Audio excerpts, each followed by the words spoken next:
So we like to say that we are the world's first midlife wisdom school.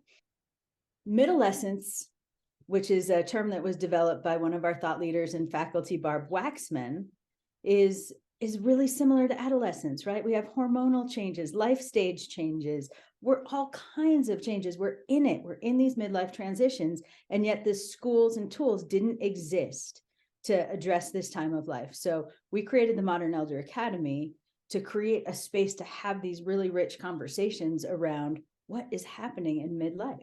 Really talking about the three-stage life, earn, learn, retire, not really serving us anymore. We all know that we're looking at much longer lifespans, much longer health spans.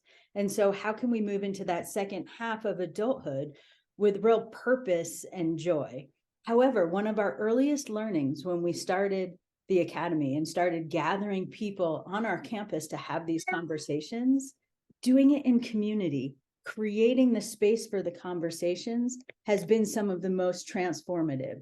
So yes, we have a point of view, but we also create a container for people to have these conversations. And we find that when we're doing this in community, people who are in a similar space in their life, it's just it's unbelievable. And we also know the power of these connections, right? That there's impact on longevity through our social connections. So we're building community at the same time. What more needs to happen? I think there's an opportunity for us to just understand the life stage better as a very beginning point, right?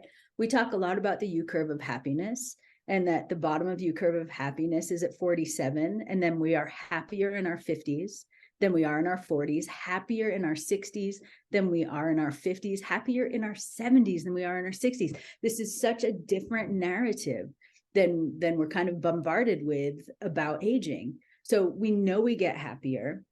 We know health span has extended. So it's just a time so rife with opportunity if we look at it that way. So I think the number one shift is really about mindset. We know from Becca Levy's work that simply changing mindset from a negative mindset to a positive mindset around aging adds 7.5 years to our lifespan. Just that mindset. So I think giving people the tools to understand that we're going into a rich and wonderful time of life is such an important part. When we talk about institutional knowledge, institutional wisdom, older workers hold all kinds of keys to success. We know that startups with older founders have higher success rates, right? So the opportunity to treasure those workers, to create pathways where people will want to stay employed. I mean, I think there's two different pathways here, right? Some of us will need to work, and there isn't a retirement for many people.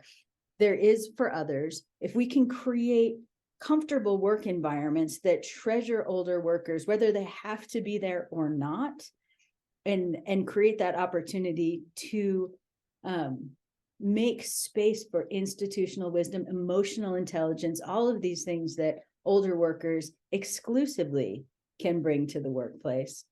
Great place to start. I think my favorite hack here is really about remaining curious. I worry sometimes that in the aging process, in the experience of being, traveling this human path, as we become rewarded for knowing, we become rewarded for being prepared, for being good at things. That transition to curiosity and to being a beginner can be really difficult for us because we kind of tie our dignity often to the things that we know and that we're good at. And it's such a change to be a beginner. So if we can really engage that sense of curiosity, allow ourselves to play, let go of the idea of knowing, of having our dignity tied to that, and trying new things, it's just such a joy.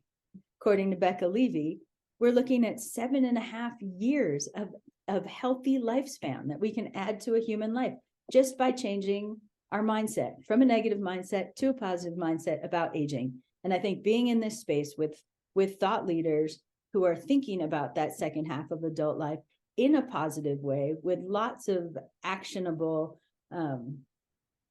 hacks and tips and tools and inspirational stories, I mean, where else can you spend a day and get 7.5 years back? It's a pretty good investment.